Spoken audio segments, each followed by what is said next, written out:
আসসালামু আলাইকুম। আমি আব্দুল্লাহ নাহিয়ান আজকে ক্লাসে সবাইকে স্বাগতম জানাচ্ছি। তো আজকে আমরা ওয়ার্ডপ্রেসের খুবই একটা গুরুত্বপূর্ণ বিষয় কিন্তু খুবই ইজি চাইল্ড থিম নিয়ে আলোচনা করব। তো থিমে আবার চাইল্ড কি হতে পারে? তো কিছু নাম শুনে বুঝতে পারছেন যেহেতু চাইল্ড তাহলে সে কেউ অধীনে আছে। তো যখন আমরা কোড করি তখন প্যারেন্ট বা চাইল্ড এরকম চিন্তা করি, তাহলে চাইল্ড থিমের কাজটা কি? তো চাইল্ড থিম মূলত প্যারেন্টের আন্ডারে কাজ করে কিন্তু সে একটু আলাদা আলাদা কোন জায়গায়। তো খেয়াল করুন আমরা যখন থিম ডেভেলপমেন্ট করি তখন থিমটা কার জন্য বানাই? যখন মানে ইউজারের জন্য। তখন তখন ইউজার তো ইউজ করতেছে ঠিক আছে, তখন কয়েকদিন পরে আপনার হয়তো কোনো ফাংশন বা কোনো নতুন কোনো আপডেট দিলেন, তখন কি হইলো ইউজার যে চেঞ্জগুলো করছিল তখন আপডেট সবগুলো চলে যাবে। যদি আমি একটা এক্সাম্পল দেখাই, থিমসে যাই, খেয়াল করুন এই দুটো থিম কি আছে, নিউ ভার্সন অ্যাভেলেবল। ওকে, এখন খেয়াল করুন আমাদের যখন 2019 থিমটা অ্যাক্টিভ থাকতো, আমার এখন অ্যাক্টিভ থিম ধরুন 2019 অ্যাক্টিভ আছে। ওকে, এখন আমি কোডে গিয়ে আমি ধরুন কিছু কোড চেঞ্জ করলাম, মানে আমার প্রয়োজন মতো সরাসরি। তো কাজ চলতেছে ফাইন। তো নতুন ভার্সন আসলো, আমি যখন আপডেট দিব তখন কি হবে, আমার কোডগুলোর সাথে রিপ্লেস হয়ে আগের নতুন যে কোড ওগুলো চলে আসবে এখন।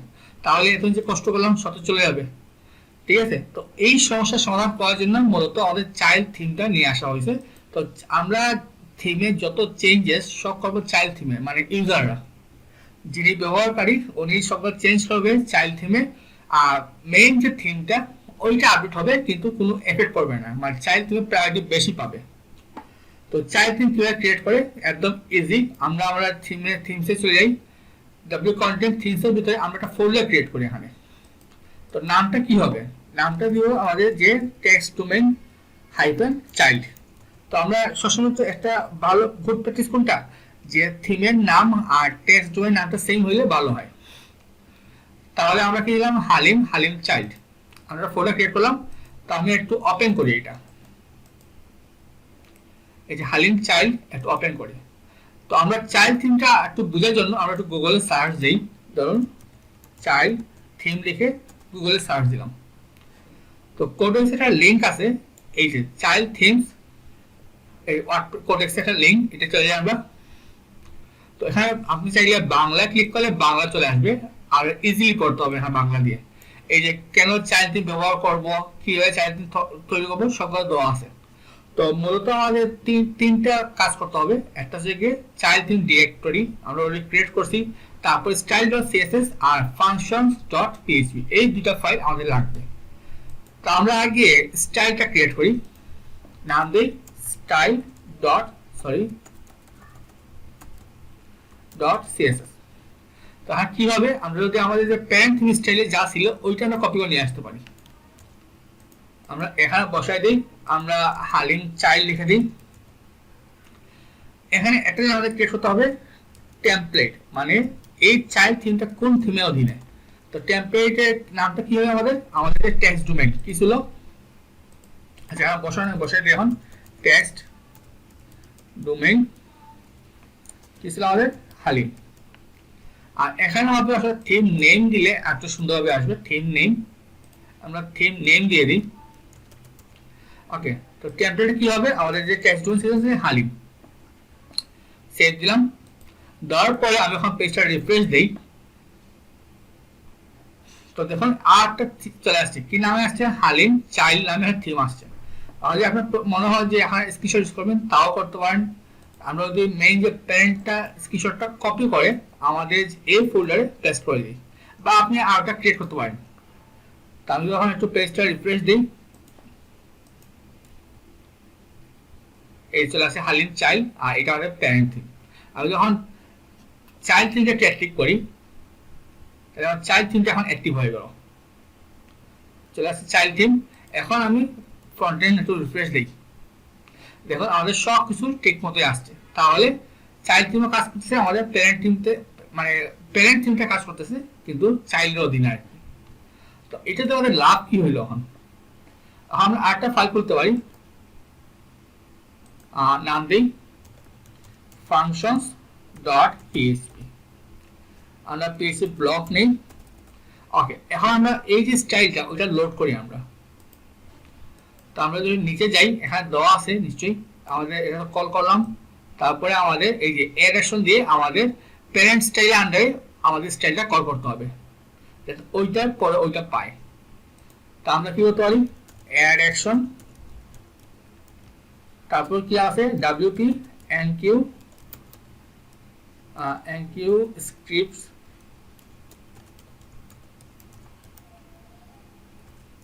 আচ্ছা আমরা ফাংশন নেই, ফাংশন দিয়ে দিই, সরি ফাংশন হালিম চাইল্ড স্টাইল, তারপর সেকেন্ড ব্র্যাকেট শুরু আর শেষ, আমরা এটা আমরা কমা দিয়ে বসাই দিই এখানে। তারপর আমরা আমাদের যে এনকিউ স্কিপ করি, আপনি কি এনকিউ স্টাইল, তো প্রথম প্যারেন্টের নাম কি হবে, এটার নাম ফিক্সড প্যারেন্ট স্টাইল, যে প্যারেন্ট স্টাইলটা ওইটা লোড হবে, তারপর কি আমাদেরটা লোড করি। আমাদের কোনটা আমরা যদি দেখে আসি, যে গেট টেমপ্লেট ডিরেক্টরি ইউআরআই দেখে দিব, গেট টেমপ্লেট ডিরেক্টরি ইউআরআই, তারপরে ডট সিঙ্গেল কোটেশন, কোন জায়গায় আছে আমাদের রুটে যেহেতু আছে কি হবে স্টাইল ডট সিএস, তাহলে আমাদের প্যারেন্টের আন্ডারে ওই স্টাইলটা এখানে লোড হয়ে গেল আমাদের। আমরা পেজটা রিফ্রেশ দিই, আর যখন কাজ করছে কিনা আমরা ধরুন আমরা কিভাবে কাজ করতে পারি, তো খেয়াল করুন ধরুন আমি একটা পেজে যাই, কন্ট্রাক্ট পেজে, তো ধরুন আমাদের এই যে ব্রেড কালার যে কালারটা আছে, হয়তো এটা কোনো অপশন নাই চেঞ্জ করার, আমার চেঞ্জ করতে হবে, এটা আমার কালারটা পছন্দ না, কখন চেঞ্জ করব, হয়তো থিম ডেভেলপমেন্টে এটা কোনো অপশন দেওয়া হয় না কালার চেঞ্জ করার জন্য, আমরা একটু দেখি কোন ক্লাস থেকে আসছে, এই যে ব্রেড কালার এরিয়া, আমরা ওই ক্লাসটা কপি করি, করে আমাদের স্টাইল ছিল চাইলে ওইখানে আমরা ক্লাসটা বসাই, তারপর কি দিই একটা ব্যাকগ্রাউন্ড কালার দিই, কালার গ্রিন, তাহলে এই কাজ করে কিনা,